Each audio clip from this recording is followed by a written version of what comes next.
So I'm going to demonstrate how to place a splint, and this would be a splint for a contracted tendon. So in a young calf that may be born with contracted tendons. So what we're going to want to do is put a bandage on, and then we are going to place a caudal splint such to hopefully put enough pressure to straighten it out. Obviously this animal is not contracted, but we're going to demonstrate it. So the first thing is we want plenty of padding so we can put the splint as tight as possible.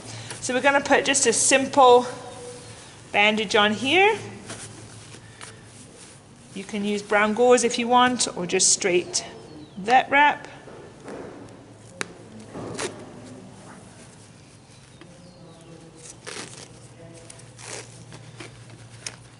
We've got plenty of padding so we can go fairly tight, again covering, this is other bandages, about half of the previous wrap.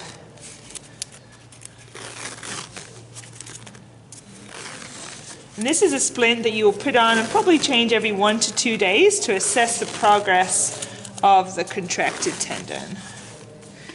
And you do want to leave the toes out for this because you're going to want them to put pressure on the toes and help stretch that out.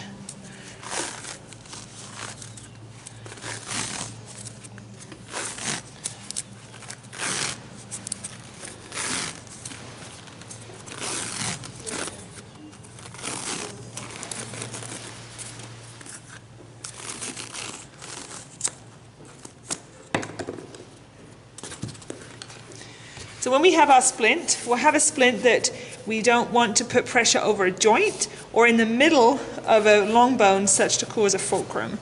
And you're going to want to pad the ends so you're not going to get cast sores. You're going to want to put it on the back side, and we're going to tape. There's different ways to do this.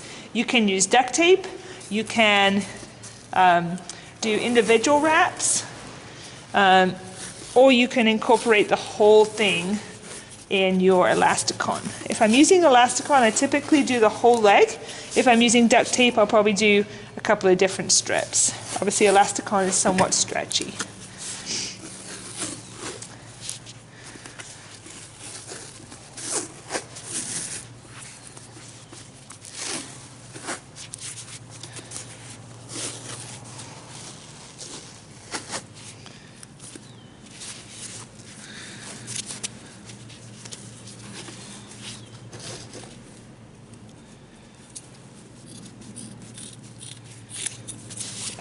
And that would stretch out and they'd walk on the toes. There's another type of splint where instead of putting a cast on, you can use a splint for a fracture.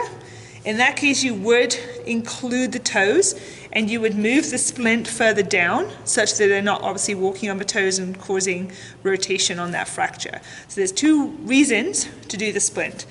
For contracted tendons, toes out; for a fracture, toes in and the splint lower. Obviously, if we were to do that for a fracture, we'd want an actual longer splint, so to immobilize the joint below and the joint above.